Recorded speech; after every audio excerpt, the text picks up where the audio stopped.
presenting history's best on PBS.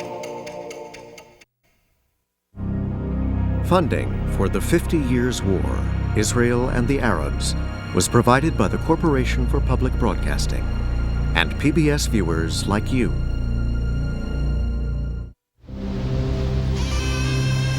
Palestine, a land divided. A holy place, a battleground, a homeland claimed by both Arabs and Jews.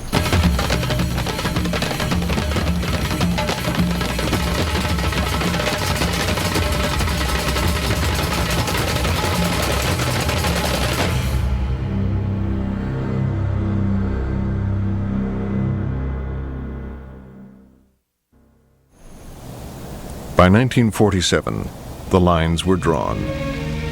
To the Jews, Palestine is their traditional and spiritual home, the promised land. But the majority of the inhabitants of Palestine are Arabs. They too regard Palestine as their rightful home. But with the end of the war, into Palestine ports came ship after ship crammed with illegal immigrants, refugees from recent persecution in Germany, Austria, Poland, Belsen, and Dachau. The Arabs, fearful of becoming a minority, persuaded the British to limit Jewish immigration. Jewish extremists attacked British troops, wrecked government buildings, blew up trains and ships. And so Palestine remains a place of martial law, where all go their ways only under watch, where the innocent must suffer with the guilty. Great Britain had ruled Palestine for 3 decades. After years of strenuous but unavailing effort, His Majesty's government have reached the conclusion that they are not able to bring about a settlement in Palestine based upon the consent of both Arabs and Jews, and that the mandate is no longer workable. A York transport landing at Leda Airport brings delegates to the United Nations Special Committee on Palestine. While The UN committee considered the partition of Palestine into a Jewish and an Arab state. On the shoulders of these delegates rests a heavy responsibility. But the Arabs did not want to talk to the committee. They wanted nothing to do with the Jews.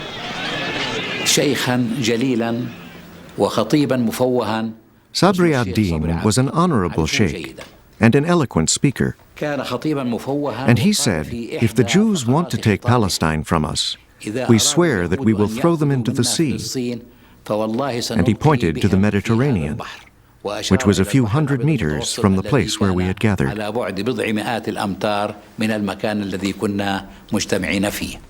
The Arab leadership believed that if a partition was imposed, they could reverse it by force. Jamal Husseini, the chairman of the Arab Higher Committee, said that only 400 to 500 riflemen can easily take over Tel Aviv.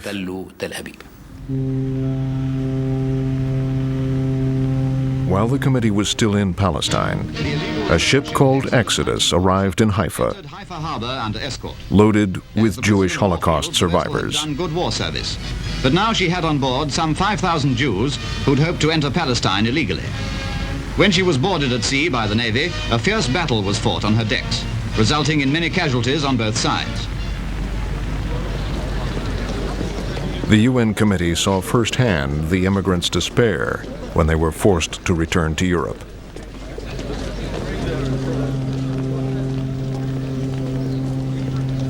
The Jews argued that refugees needed a home and that they would not be welcomed by an Arab state. The UN committee agreed. They recommended that Palestine be partitioned when the British pulled out. We felt that what had happened to the Palestinians was unjust, and that the division of Palestine was not fair. The Arabs were outraged. We had a man called Mustafa Mu'min who managed to penetrate literally into the circle of the Security Council to read a letter written in the blood of several thousand Egyptian Muslim brothers denouncing Israel and the support of Israel and so on. You all know how now to vote. Those who are in favor will say yes. Those who are against will say no.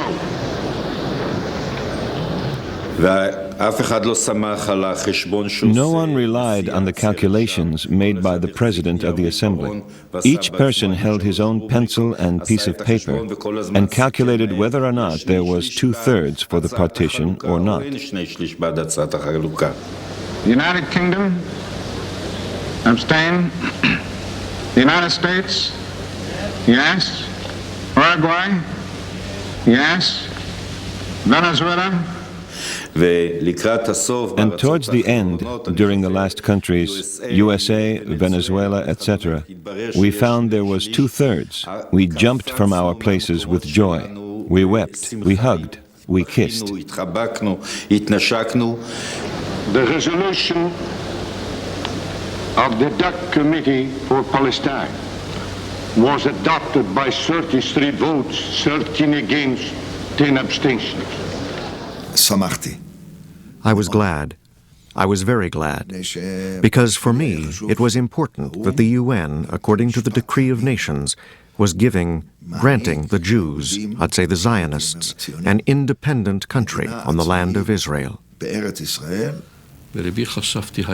And I thought in my heart, history is turning a huge page.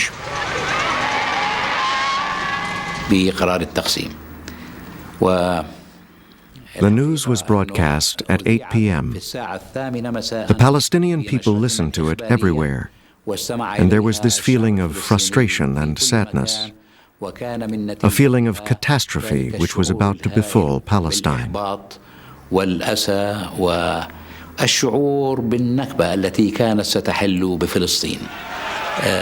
Riots and demonstrations started everywhere.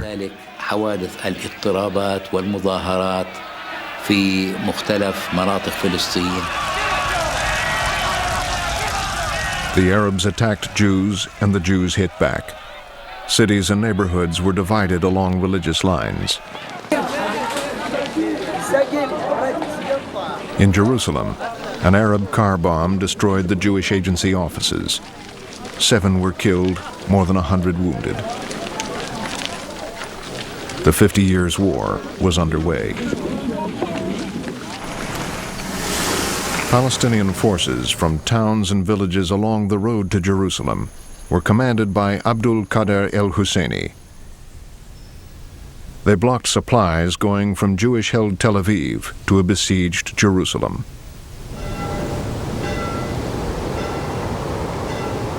Keeping the Jews of Jerusalem supplied was the first priority of the Jewish army, the Haganah. They tried to defend the convoys. It was very hard to protect the convoys. We had a huge number of casualties among the convoy escorts, and there was a big waste of product. When a convoy got through, the whole city knew. The trucks brought vital supplies, flour. We really needed matches and cigarettes. Can you imagine soldiers without cigarettes? We were kept alive by the convoy from Tel Aviv.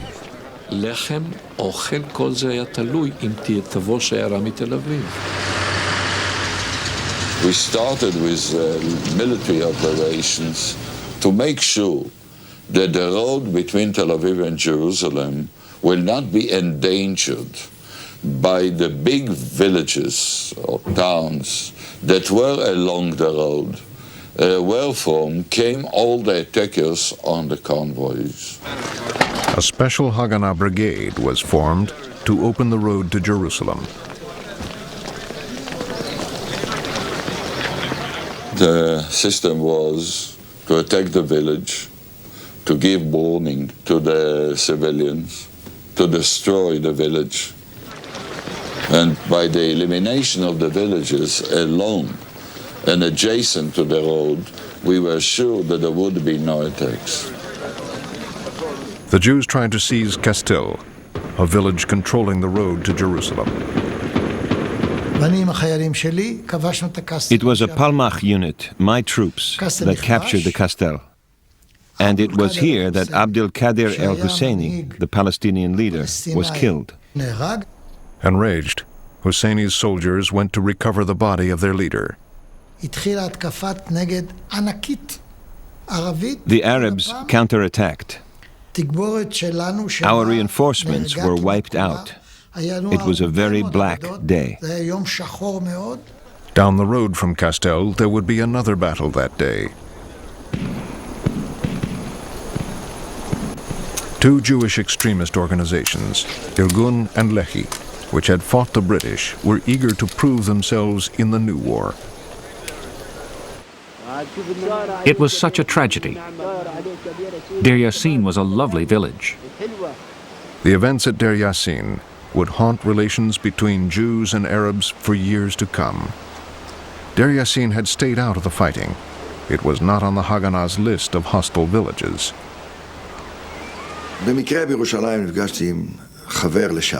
I ran into a man who had left us for the terrorists.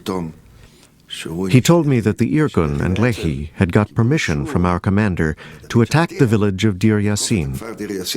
He was very proud. The Irgun and Lehi forces were ordered to take Deir Yassin. I ran to my commander and asked, "Why did you allow it?" He said, "I suggested two other targets. They turned them down."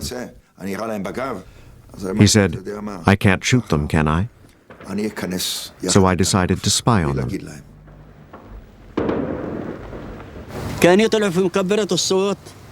Their loudspeakers blared out, "Lay down your arms. Run for your lives." Then I heard our machine gun. I was kneeling down like this. When I looked up, I saw the village ablaze. Their attack lit up the whole village.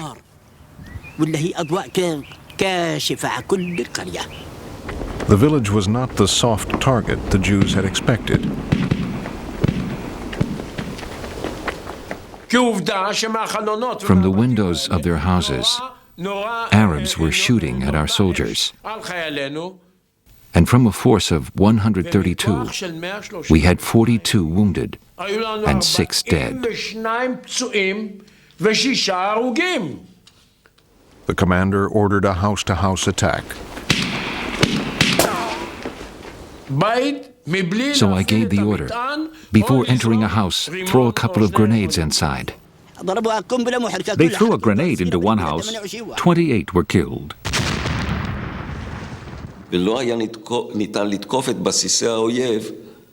It was impossible to attack the enemy without hurting their families. It was difficult. It was painful, and I'm sorry we had to do it. But we had no choice.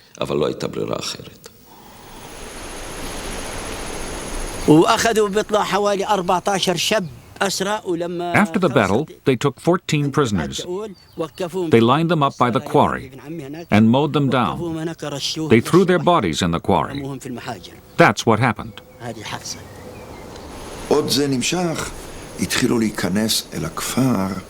While this was going on, Jews came from the next village. Most of them were religious, by the way. They started yelling, "Bastards, murderers, what are you doing?" Some shouted in Hebrew, others in Yiddish. They stopped the massacre.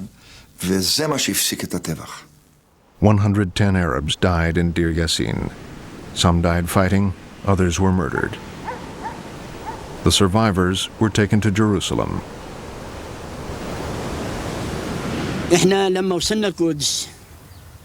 We gathered in Jerusalem at the Hebron gate. We checked who was missing and who had survived. Then the Palestinian leaders arrived, including Dr. Khalidi.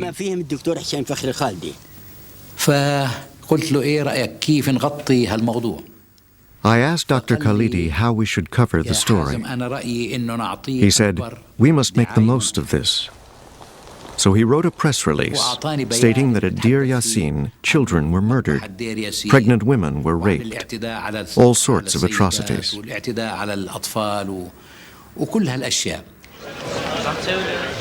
Arab radio stations passed on the false reports, ignoring the protests of the witnesses.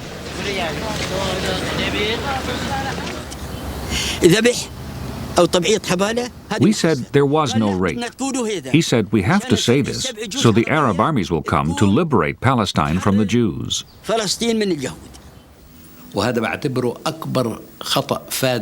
This was our biggest mistake. We did not realize how our people would react. As soon as they heard that women had been raped at Deir Yassin, Palestinians fled in terror.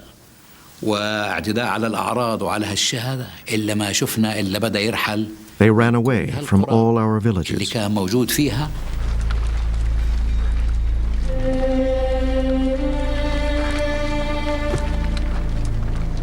In the next few months, over half the Arab population, 750,000 people, fled their homes in Palestine. Israel never allowed them back. The British did little to prevent the atrocities committed by both sides. As they prepared to leave, they washed their hands of the whole mess. At the United Nations, the Jews announced their plans.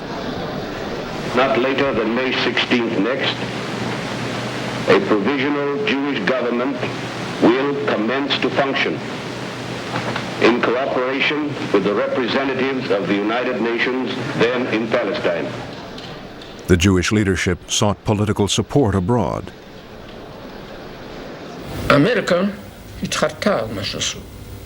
The U.S. State Department argued against it.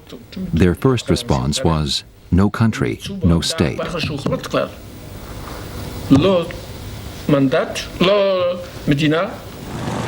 Ben-Gurion sent his close colleague Moshe Sharett to convince the Americans to recognize the proposed Jewish state. Sharett tried to persuade Secretary of State George Marshall, who was totally opposed to the idea. Sharett explained that we have no other way than to proceed. This is a historic juncture. If we miss that, we may create a tragedy for future generations. But President Truman surprised everyone with his strong support. I was told by all these so-called experts that if it was done, it would involve the whole Near East in a war, and it would also involve the United States. Hitler had been murdering Jews right and left. I saw it, and I dream about it even to this day. The Jews needed some place where they could go. It was my attitude that the American government couldn't stand idly by while the victims of Hitler's madness were not allowed to build new lives. Marshall was worried that war would break out. We are in the midst of a very critical situation. We should therefore carefully avoid approaching international problems on an emotional basis. He wanted to maintain good relations with the Arabs. I was on the receiving end of Azam Pasha's impressions of his meeting with Marshall. And he was happy. I mean, he felt much more reassured about the Americans after having talked to Marshall than before. And we had the Saudis with us. They were our partners in this business. 2 days before the British left Palestine, Truman summoned Marshall to the White House. Clark Clifford was asked to support the case for a Jewish state. General Marshall started off. The president listened attentively and then said, I would like now to hear from Clark. But as I spoke, I saw Marshall's face getting redder and redder. And when I finished, he exploded. Marshall accused Truman of a transparent dodge to win the Jewish vote.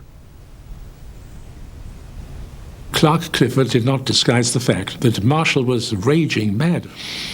They don't need a state, they don't deserve a state, it isn't theirs. They've stolen that land. These were Marshall's words. He turned to the president, said, "I'm obliged, Mr. President, to tell you that if you should adopt the policy that is recommended by Clifford, I would be unable to vote for you in this coming election in November." Well, dead silence in the room. No one had ever heard anything like that. I had never heard anybody threaten the President of the United States in that manner. Before Marshall could go any further, Truman ended the meeting. I gathered my papers together, and the President said, "Well, that was tough as a cob." Marshall said to Charette, "Well, it's your decision. Don't count that we can bail you out, but we know that you have reached an historic stage, and God protect you." Eastward, the Arab Legion poised for invasion on the Transjordan border. The rarely photographed King Abdullah reviewed a brigade of reinforcements from Iraq. Marshall's prediction of war was about to come true. 5 Arab states mobilized on the border, threatening to enter Palestine and crush a Jewish state, if it came into being.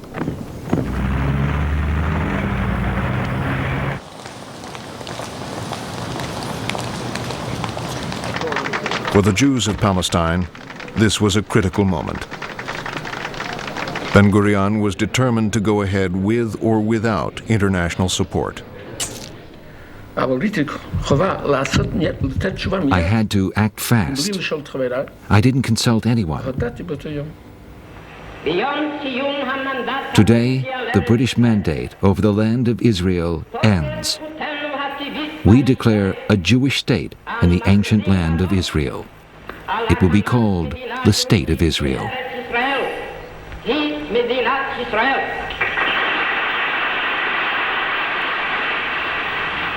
At the same time, the UN's role in Palestine was supposed to end. When the hands pointed to 6 o'clock, the Iraqi delegate got up and said, "Mr. President, there is a very important matter to consider before we proceed. The time is 1 minute past 6. Indeed, I think it is 2 minutes. The United States delegate, when he came to this rostrum, declared that if by 6 o'clock we cannot arrive at any conclusion, the whole game is up, and I hold that to you, Mr. President, to give us your ruling. The time is past 6 now." That was about the only occasion when the Iraqi delegate and I have ever agreed on anything. He was full of exuberance because he thought the game is up and now the road is open for the Arab invasion. I felt that the game is up, and that meant that we were free to establish our state without being accused of impinging upon an international decision. Then the news from Israel arrived. This government has been informed that a Jewish state has been proclaimed in Palestine, and recognition has been requested by the provisional government thereof. The United States recognizes the provisional government as the de facto authority of the new state of Israel. Scarcely had the United States pronounced its words of recognition, and almost unnoticed by our own delegation, which was still celebrating our American victory, Andrew Gromyko rose and said that the Soviet Union, which, unlike the Western powers which had abandoned the Jewish people to its dark and fearful fate, the Soviet Union recognizes the State of Israel.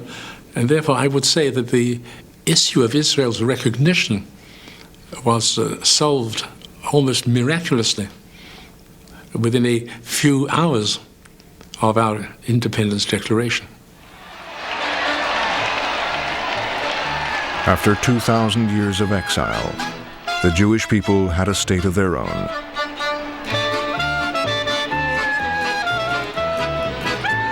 But even as they danced, Israel's fate hung in the balance. The day after Ben-Gurion declared the State of Israel, the armies of Egypt,